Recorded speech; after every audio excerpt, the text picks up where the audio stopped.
there's wiggling. But wiggling is basic. So the whole world, especially us, is a Rorschach blot.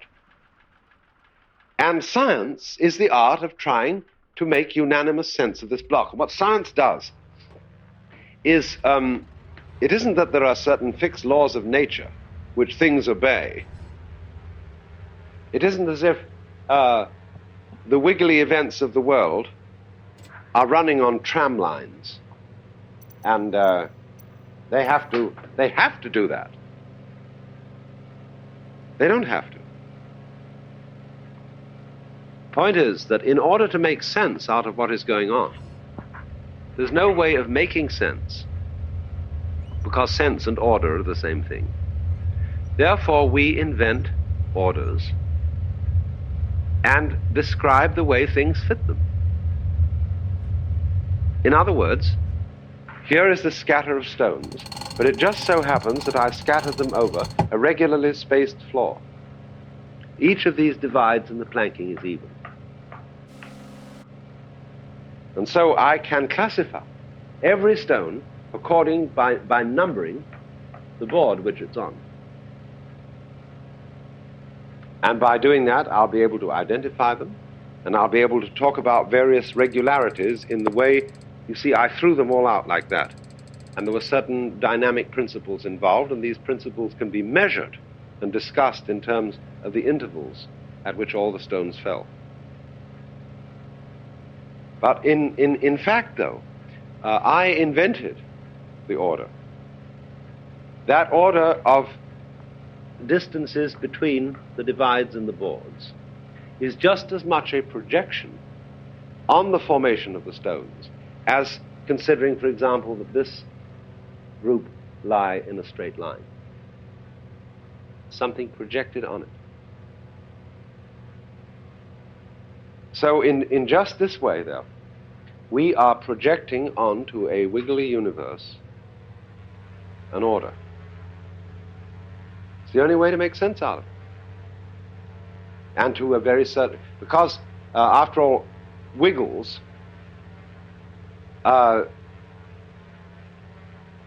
although they are very irregular, there is regularity in them. And you can only know that there's regularity in wiggles because there's also irregularity, and vice versa. So through noticing the regularities, you begin to make out a consistency in the behavior of events. And if you dig consistency and say, great, let's do it again. You say, oh, this was fine. Oh, that wiggle was beautiful. Once more, please. Yeah. See? Then you dig regularities, and you don't want it to be irregular because, gee, if I were living in a world where I had no idea what was going to happen next, no? Suddenly there's going to be an earthquake. Suddenly, bang, the whole thing's going to vanish. Whoop, and I don't know what's going to happen. Bang, shoo, that could be crazy. Be great, you know. But well, we don't really settle for that. We like to think to go as long as it doesn't get too monotonous and boring. So therefore we're scanning all the time the field of experience for regularities. And thus build up our hang-ups. It's got to happen every day. The mail's got to be delivered every day. You know, you've got to keep doing your work, you've got to eat regular meals, all that kind of jazz, you see? And so it keeps going, because we're looking for this regularity thing. But once again, you see, the Buddhists say, do you know this thing actually is neither regular nor irregular? You can pick out what you do what you want with it. Like, here are the chips. What value do you want to put on them? What pattern do you want to see in? Or do you just want to see them in what Buddhists call their suchness? See, that's the point of the garden, the sand and rock garden at Ryoanji. You go there and you see a lovely great stretch of white sand with 5 rocks on it. And that's what those Zen boys made up, and boy, do they get away with murder. Whew. They set up those rocks in the garden, you see. and everybody comes around and looks at it. I think there must be some deep meaning in this. And so there are little guidebooks that explain that what it's supposed to be. They say, well, it's supposed to be an ocean with islands in it. Other people say, oh, it's a beach with rocks on it. Other people say, oh, well, these rocks have a certain dynamic relationship and they represent kinds of Buddhist principles. And there's a guy at Daisen Inn where they have another rock and sand garden, a very funny, cute Zen monk who gives a lecture in English. He doesn't speak English, but he's memorized a particular English lecture, which explains the symbolism of all the various rocks and how they work out and how eventually you get to the ocean of liberation. All this is made up out of whole cloth, because the whole point of a Zen garden is just that it doesn't mean any more than this means, or any more than anything else means. The mountain over here, the fact that water, the fact the coastline goes in such and such a way. And here are we all sitting around wiggling, you know, only because I'm talking and you've attributed certain sense to my words and so on, you think that I'm communicating something.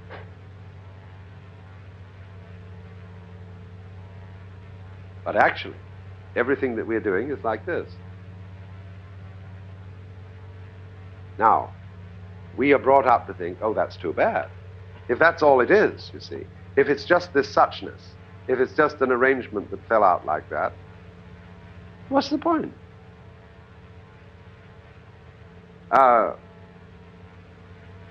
Life seems meaningless and empty and without purpose and so on, but that's just because you're geared. You've been conditioned through all your thinking to feel that things aren't meaningful unless they're meaningful.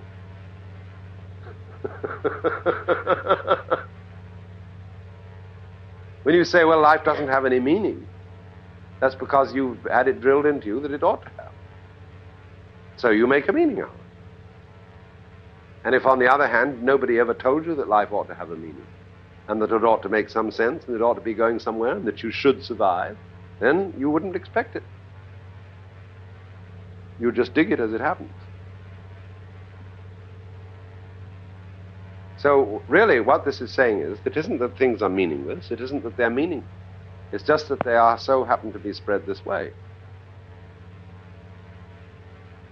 And so, there is no fixed way you should look at it.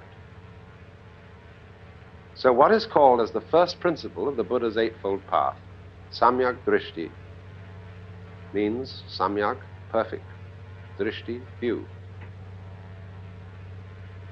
Suzuki once was giving a lecture about Buddhism, you know, and he said, the fourth noble truth of Buddhism is called a Noble Eightfold Path. First step of Noble Eightfold Path called Shoken, mean right view. All of Buddhism sum up in right view. Second step of Noble Eightfold Path is, oh, I forget second step, you better look it up in the book. Anyway, right view doesn't mean right in the sense of the particular correct view one should take. It means the complete view, which is having no fixed view. So in other words, when you say, what is the correct position of the stars in the Great Dipper, the Big Dipper? Depends where you're looking from. There is no such thing as the correct position of those stars. So in the same way, what is the right interpretation of these pebbles? Depends how you want to look at it. There was a Zen master called Ikkyu. In the front of his monastery, he had a very, very gnarled, crooked pine tree. And one day he pinned a notice on it that said, I will pay 1,000 yen to anybody who can see this tree straight. So all kinds of people came around the tree and started standing on their heads and looking at it in weird ways, see if somehow they could line up the branches to see them all straight. And there was one very smart man who came and looked at this for a while, and then he went off to see another priest who was a friend of Ikkyu's. And he said, look, what is this thing Ikkyu's doing? How would you see that tree straight? Well, he said, you look straight at it. So he went back to Ikkyu and said, I claim the 1,000 yen. All you have to do to see the tree straight is to look straight at it. And Ikkyu looked at him in a very funny way. He forked out the 1,000 yen and said, you must have been talking to my friend the priest down the road.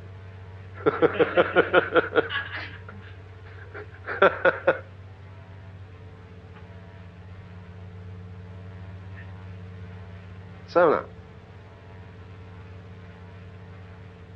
what are we doing? You see, you've got a universe which you're living in, which is fundamentally wiggly like this,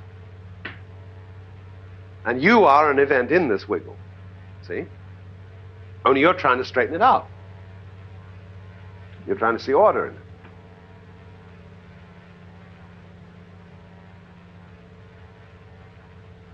And your doing this is itself a wiggle. After all, you may say, part of this, one or two things in here are straight, you know? And it's their nature to go that way, to be orderly things, to be straight things, or whatever other quality you want to put on it. And we are like that. We are something in this which has it in its nature to arrange it this and that way, to want to see things straight. But actually, there really isn't anything in the whole arrangement that is the right way of doing it. And there isn't anything in life, in your life, that is supposed to happen.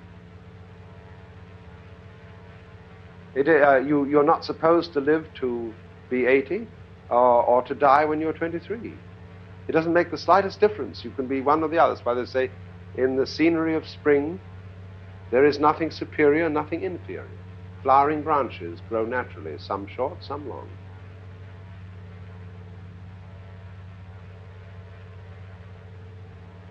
So, liberation is the realization there is no way that things are supposed to be. You don't have to go on living.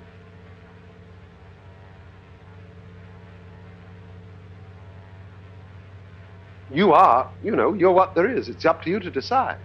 See? But there's no way it has to happen. But on the other hand, if you want to feel that there is some way you would like to arrange this, I mean, we can start pushing these things around, and put them in some kind of an order. That's okay, too. The point being, you will be miserable to the degree that you are hung up on the notion that things should, must go a certain way. That is to say, you have a fixed view. If you have no fixed view, you remain elastic. And about this, there is always something that can't quite be said.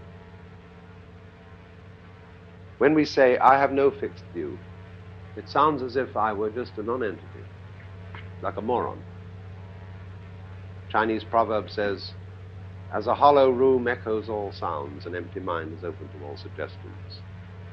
But there's another sense of an empty mind than that, not the moronic empty mind, but the lively empty mind.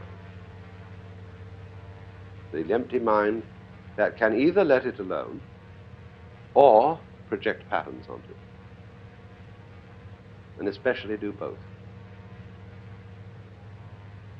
So that instead of saying what you really ought to do is to project no pattern onto the world and realize that it's all fundamentally senseless, is to say, always do both at the same time. Project the patterns, but realize at the same time there is no fixed view that you should take.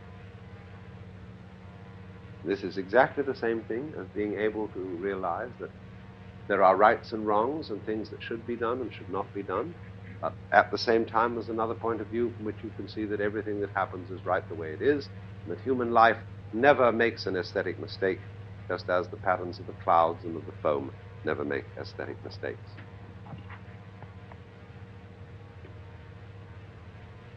We can consider the pursuit of pleasure in two broad senses. One which might be called lower, and the other which might be called higher, although I'm not very happy with that classification. There is the pursuit of material pleasure, an art very much neglected in this day and age, because it must be carefully distinguished from the pursuit of theoretical pleasure. The pursuit of material pleasure is an art requiring a difficult discipline, much devotion and much skill. And it ranges through all the activities of man: engineering, cookery, clothes, architecture, lovemaking, and the so-called fine arts, music, literature, painting, sculpture, and so forth. But we are living in a culture where the pursuit of material pleasure is, as I say, neglected, in pursuit of a symbolic pleasure, which, of course, like many religions, has its prayer mat.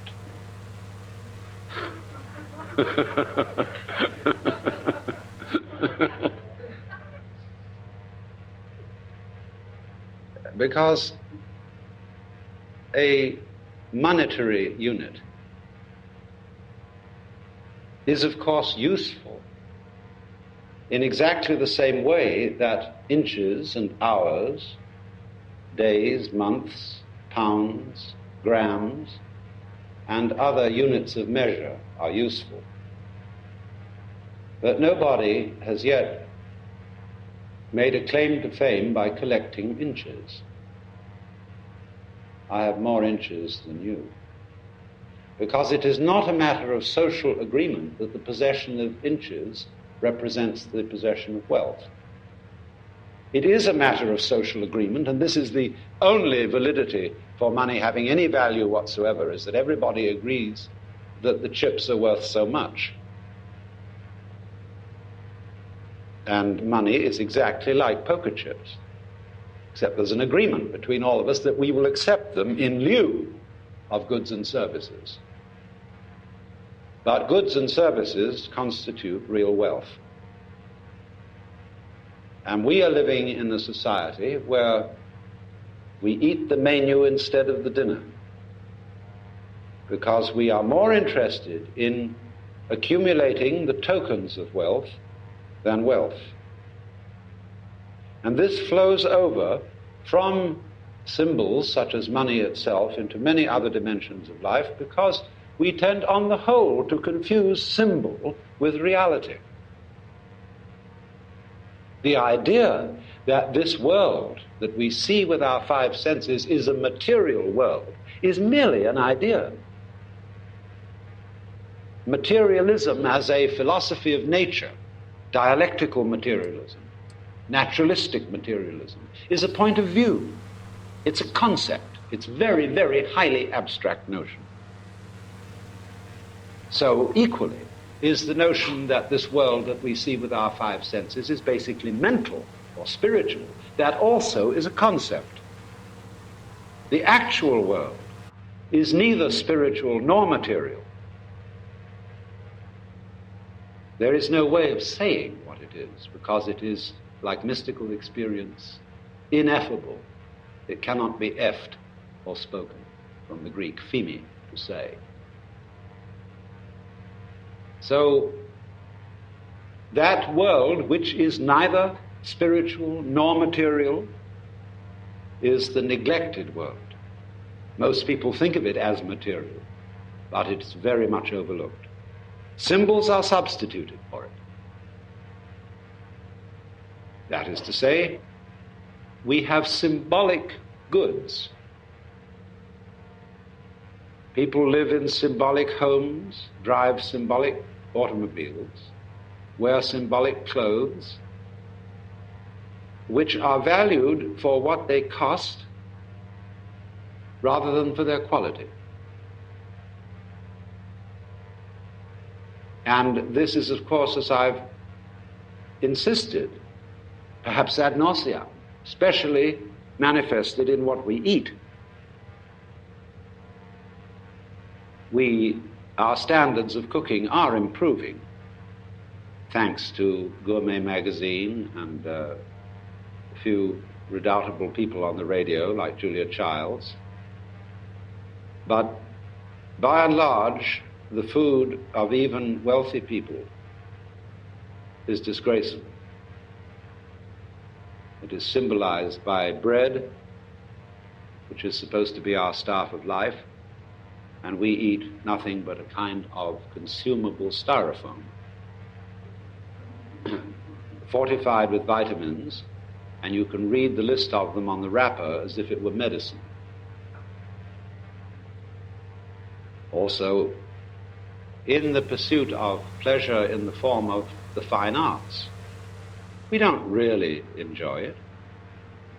An enormous number of reasonably affluent people who attend concerts and go to exhibitions of paintings go there because they think they're improving their minds, that in some way doing things like that is good for you. People go to church for the same reason. That's the last reason for going to church, because it's good for you. That is an absolutely morbid interest, because it distracts you from what is going on. If you listen to Bach because you think it's good for you, you're not listening. In order to listen to Bach, you have to swing with it. And then you forget all about whether it's good for you or not. In fact, it feels more like things that are bad for you.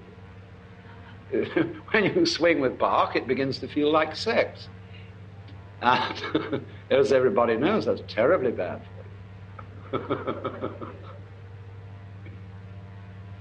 So I'm not going to dwell at any very great length on the niceties and the disciplines of the pursuit of pleasure in that so-called lower sense. I only want to say in passing that if you don't have the realization that the pursuit of material pleasure requires a certain degree of asceticism,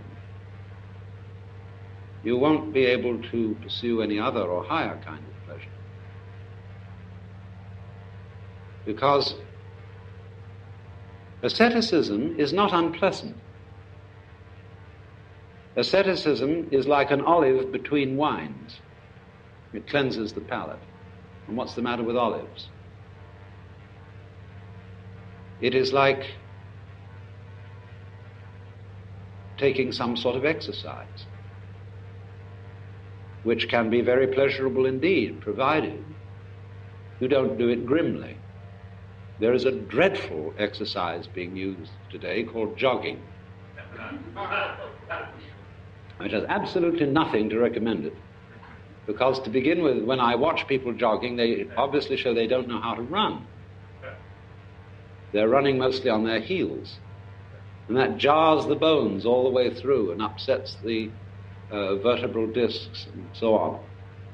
And there's a certain grim determination about joggers. They tend to run in straight lines, which they believe to be the shortest distance between 2 points. A straight line is not the shortest distance between 2 points on Earth, because Earth is wiggly. It is not a flat surface, except by courtesy of bulldozers and occasional freaks of nature. This world, as I keep repeating, is a fundamentally wiggly phenomenon. But wherever human beings have been around, you will see they have a passion for Euclideanism. Everything is ruled out in straight lines and put in boxes, and grid patterns of streets are laid across the surface of the earth. And that tells you human beings have been there. Why this passion for Euclidean order?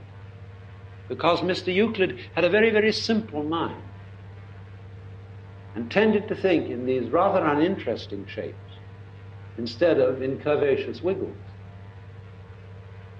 Now, nobody would fall in love with a Euclidean woman. What we appreciate about women is their curvaceousness, their wiggliness. And wiggliness offends some people because they are not sure of it. They can't figure it out. You never know quite what it's going to do next. That's why people often don't like snakes, because a snake is the great symbol of wiggly vitality, of undulation, of waves. And all this world is fundamentally a system of wave vibrations. And if you cannot wave with it, if you are rigid,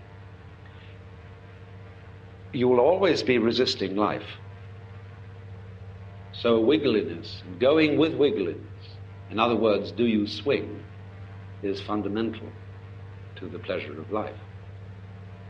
But you see, where we think that order and getting things in order is getting them squared away. We're always saying, let's get it squared away. Let's get it straight. And so there are certain kinds of people who are called straights and squares who do not swing. And as a result of that, they are out of harmony with a wiggly universe. And their attitudes range from cookery at one end to religion at the other. Because a square religion is one that is too abstract, that resists the flow element of life. It wants a canal instead of a river. And it conceives heaven as a city rather than a rose garden. Paradise is a garden. And all the trouble began when people substituted the heavenly city for the paradise garden. When, in other words, popes began to be called urban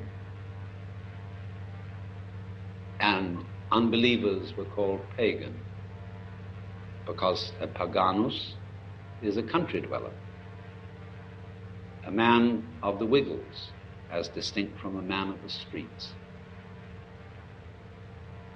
a liver under the sky instead of one who lives in a box, because the box, you see, is the great symbol of classification. What box are you in? All words are labels on intellectual boxes. Is it animal? Is it vegetable? Is it mineral? 3 boxes. Is it solid or is it a gas? Is it Republican or is it Democrat? Is it capitalist or is it communist? Is it Christian or is it heathen? Is it male or is it female? All boxes. And so because we think in boxes, we live in boxes. It's all made out of ticky-tacky, and you all look just the same. And whereas certain kinds of fish live in beautiful shells, glorious spirally wiggles on them, lovely colors. And but we tend to want everything straightened out. See? And that rigidity is always in a fight with the surrounding fluidity. And so we are, as it were, landlubbers rather than men of the waves. And the British have always made a great thing about this because they've always associated freedom with the ocean. Who are so free as the sons of the waves, and Britons never, never, never shall be slaves because of this seamanship. Now, we think, you see, of the sea as fluid and the land as solid. And nothing could be further from the truth, as you've all experienced recently in Southern California. The earth is not very solid. It flows. Where I live, in Sausalito, we have along the waterfront a lot of land that has been reclaimed. And not so long ago, they built a marina quite close to us, where they dredged out mud to make the marina, not realizing that land is liquid. Therefore, the land adjoining the water is sinking to fill up the hole made by excavating for the marina. People just don't think of things like that because they think of land as solid. And so in religion, we are seemingly looking for solids, for something upon which I can take my stand, for a firm foundation, for the rock of ages, or even, poor old Paul Tillich, for the ground of being. But we are not living in that sort of universe. We're living in a fluid universe in which the art of faith is not in taking one's stand, but in learning to swim. You don't cling to, you don't try to stand on water. By breathing and by a certain relaxation, you learn to trust the water to support you. This is even more true in flying in the air, gliding especially, or in sailing. In all those arts, there is an adaptation to the fluid.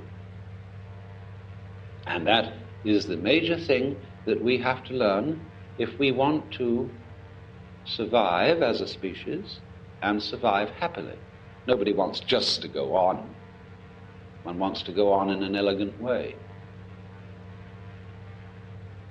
And even that passion for survival is something against pleasure, because nothing ruins pleasure more than the anxiety to go on having it. More.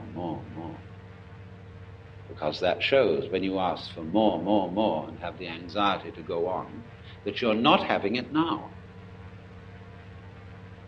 That you always think it's coming. That you want jam tomorrow is more pleasing than jam today. And if we say of something that is useless, it has no future, that's the most awful thing you can say about it. I would rather say of something that's no good, it has no present. Not that it has no future. Because a future is merely a promise, in the same way as this symbol is merely a promise to pay. Promises.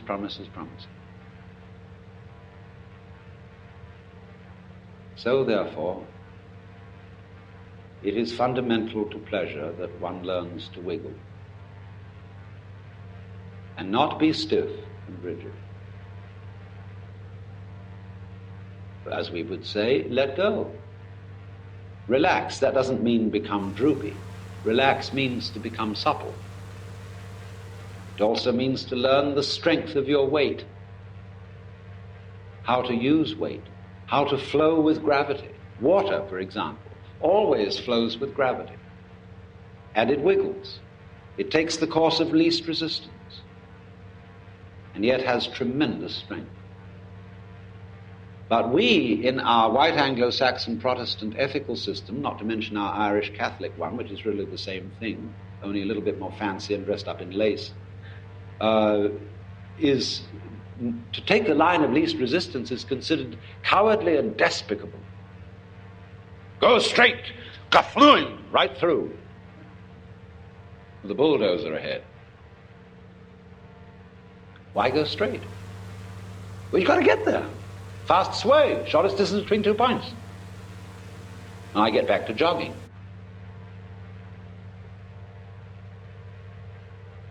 That is not the right way to run. The right way to run is to dance.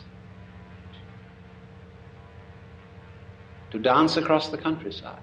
And anyone who dances across the countryside will outwit and outtime the jogger. I don't know if any of you witnessed the World Cup in soccer last year on television. It was won by the Brazilian team. And I have never seen such soccer. That's not the way they taught us to play it in school. As the sports writer in the London Times put it, they danced their way to victory. Because the whole thing was like very fine basketball, where instead of being this sort of tough pushing to victory, they were lilting with the ball, and the most incredible teamwork of subtle passing, bouncing it off almost any part of the body with the capacity to give it direction. with one's back, with one's shoulder, with one's hip, anything, head. It was a beautiful art, a magnificent spectacle. But you see, we are not taught to do things that way, because we are taught that life is serious and therefore must be done in an efficient way, but according to Euclidean ideas of efficiency. In ancient times, when people worked, they used to sing.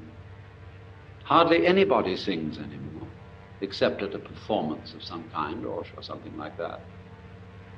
Imagine a bank teller singing as they were counting out the money.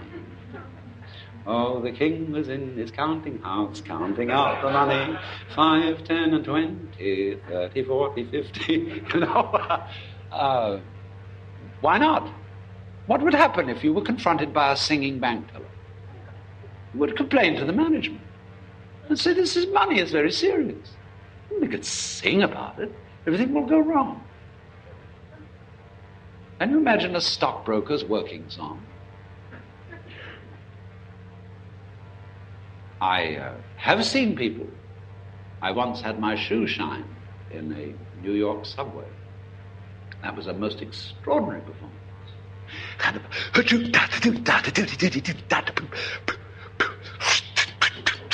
You know? He was swinging. And imagine, supposing you were a bus driver.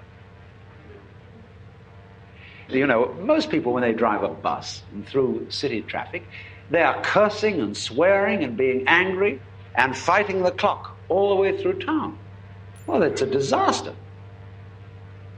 But imagine driving a bus with the idea that going from here to there, the point wasn't to get there, but the point was to go. And dancing that bus through the streets with a very, very skillfully accurate traffic dodging. And when you get to a stoplight and there's a jam, you play a little tune on the horn. Or you pass jokes to the cab driver near you. Or you play with the passengers. See, anything can be turned into juggling, into playing with balls.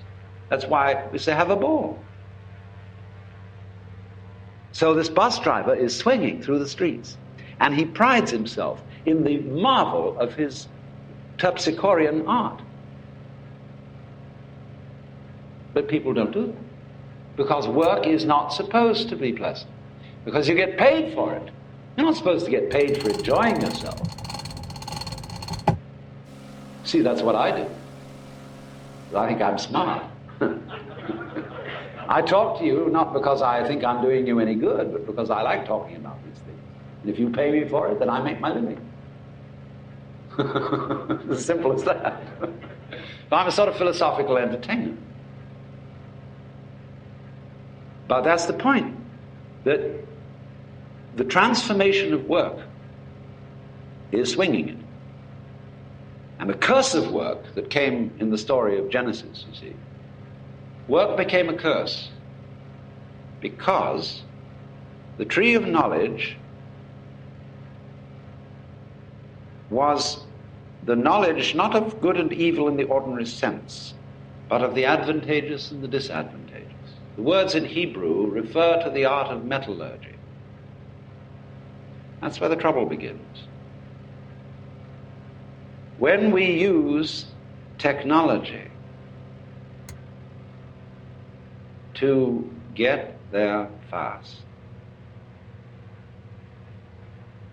and the faster we get there, the less worth is the place of arrival. Because you've eliminated the distance between. And that's what makes the difference between here and there. The distance. If you take it away, then there is the same as here. So there was no point going there. There's no point going from here to Honolulu. None whatever. It's the same place, to all intents and purposes. Certainly no point in going from Los Angeles to Tokyo. I mean, there are a few nice little bars in Tokyo where you can get sushi. But you can get them in Los Angeles now because Tokyo's come to Los Angeles. It's practically the same place. And both have the same smog. The police in Tokyo wear gas masks when they're directing traffic. You know, crazy. Is this wealth?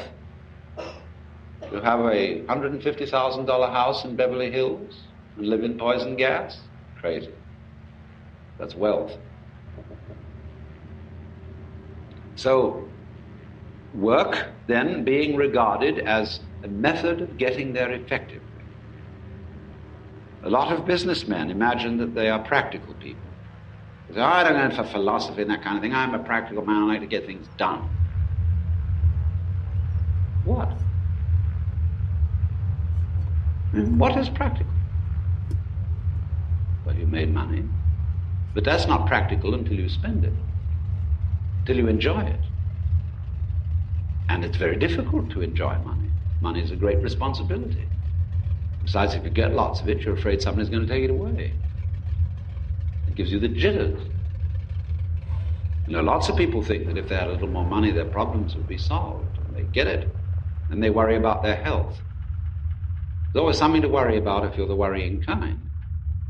Always. And it can get worse instead of getting better by achieving all those things you think will stop you worrying.